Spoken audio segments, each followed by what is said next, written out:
Hay un llanto en la orilla del río.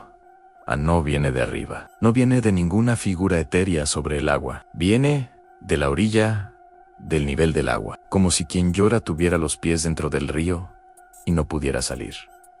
Huele a agua salada y a mangle. Es la madrugada en el delta del Magdalena. Usted ya conoce a La Llorona. Cree que la conoce. Lo que va a escuchar esta noche no es la Llorona que conoce. El llanto de la Llorona del Caribe nació en los mismos ríos donde el Tribunal de la Inquisición de Cartagena de Indias juzgó a mujeres por hacer una elección que los archivos registraron como crimen. Una elección que era otra cosa completamente. Esos archivos sobrevivieron, y lo que dicen cambia todo lo que este llanto significa. Soy señor Pesadillas, y esto es Colombia, en Cartagena de Indias. Entre los siglos XVI y XVIII, Cartagena fue el principal puerto de entrada de personas esclavizadas en América del Sur. En el historiador colombiano Jorge Palacios Preciado documentó el volumen y las rutas de ese comercio.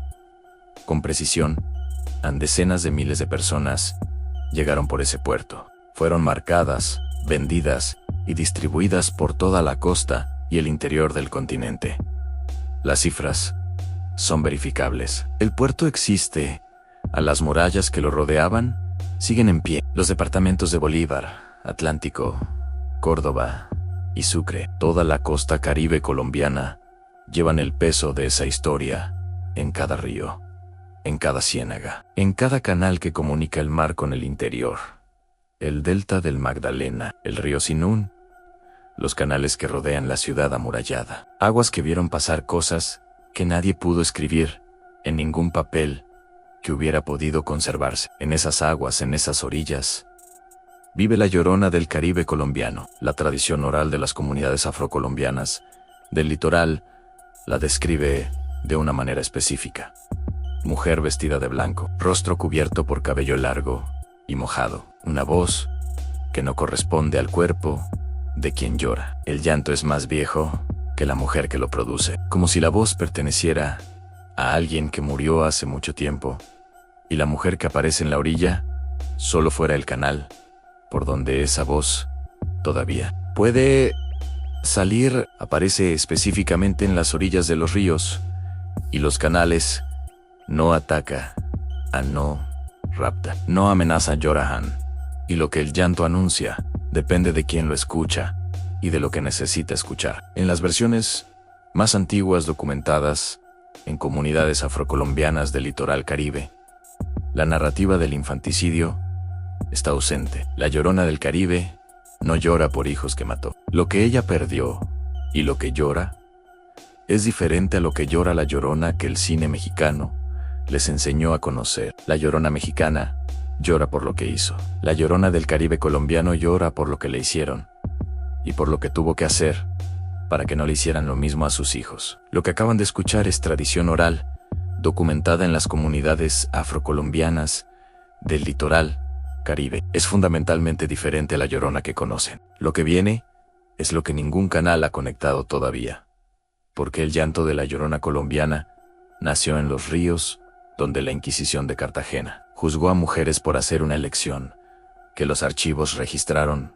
como crimen, que documentaron esos archivos sin querer. ¿Y por qué la interpretación que cambia esta leyenda por completo viene de las mujeres que la Inquisición juzgó? Si no están suscritos, activen la campanita ahora, porque lo que sigue convierte a la Llorona en el testimonio más antiguo de resistencia que el Caribe colombiano conservó. Y aquí está lo primero que nadie explica sobre la Llorona colombiana. El Tribunal de la Inquisición de Cartagena de Indias existe como archivo. Su documentación está parcialmente preservada en el Archivo General de la Nación de Colombia y en el Archivo Histórico Nacional de España. Son registros físicos, consultables, con fechas y nombres. Y entre esos registros, a lo largo de los siglos XVII y XVIII, hay procesos contra mujeres esclavizadas, acusadas de prácticas que incluían el uso de plantas para impedir nacimientos o interrumpir gestaciones. Esos casos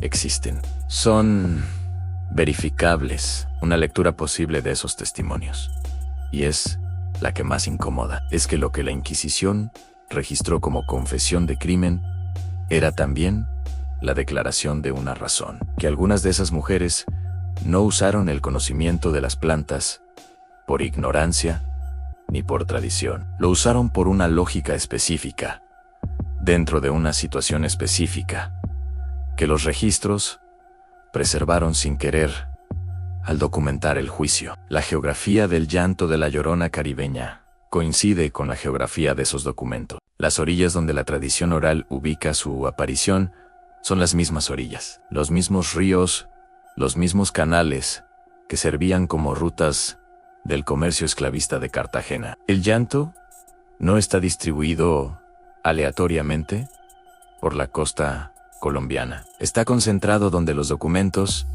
dicen que ocurrieron las cosas que los documentos registraron. Esta es una interpretación cultural verificable, no un hecho cerrado, pero es la que explica por qué la Llorona del Caribe no llora por lo que hizo, llora por lo que la hicieron elegir. La Inquisición de Cartagena documentó el crimen. Lo que no documentó fue que el crimen era también la única forma de amor que le quedaba disponible.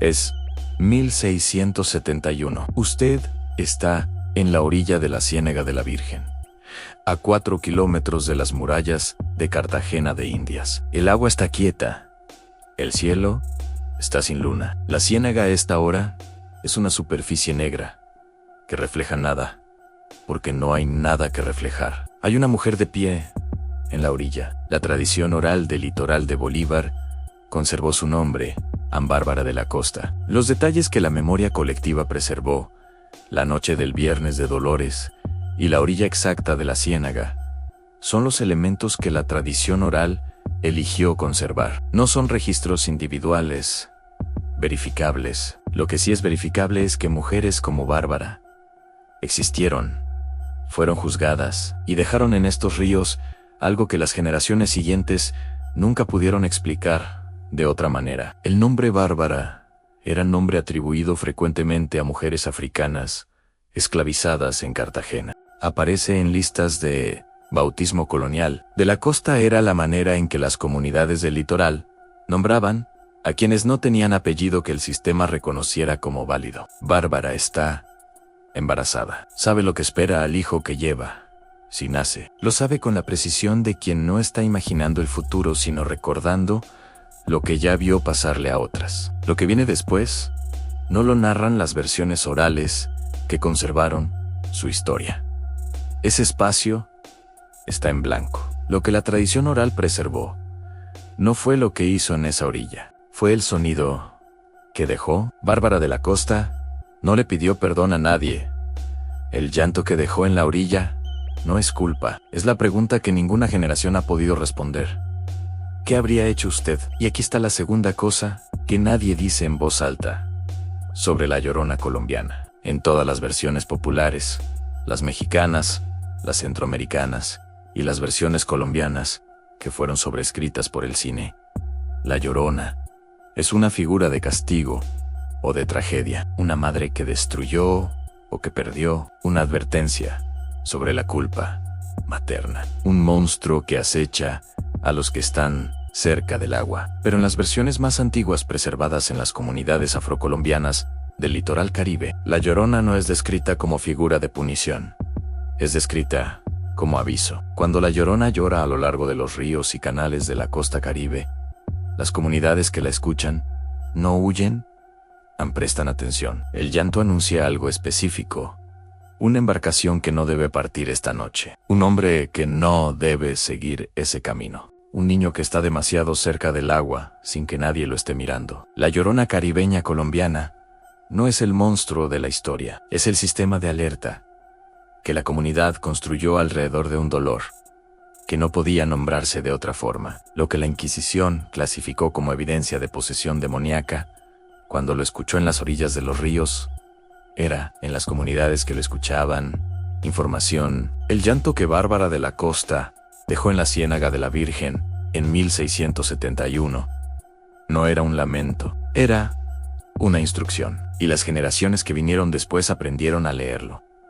Eso no es sobrenatural. Eso es exactamente cómo funciona la memoria cuando no puedes escribir. Lo que sabes, lo conviertes en sonido. Y el sonido enseña a las generaciones siguientes a reconocer el peligro que tú ya no puedes nombrar.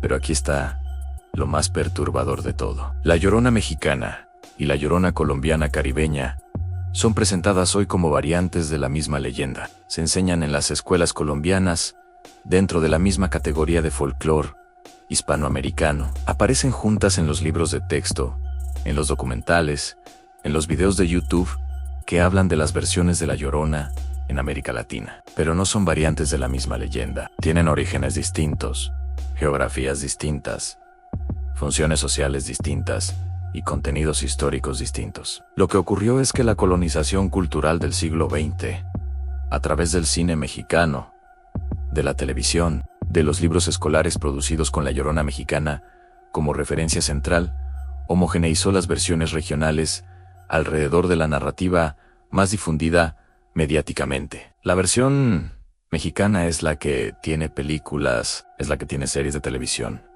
es la que aparece en los servicios de streaming. Y a medida que esos medios llegaron al Caribe colombiano, fueron reemplazando la versión local en la memoria de las generaciones más jóvenes. Lo que llegó a las comunidades afrocolombianas del litoral en las últimas décadas no es la Llorona que sus abuelas escuchaban en la orilla.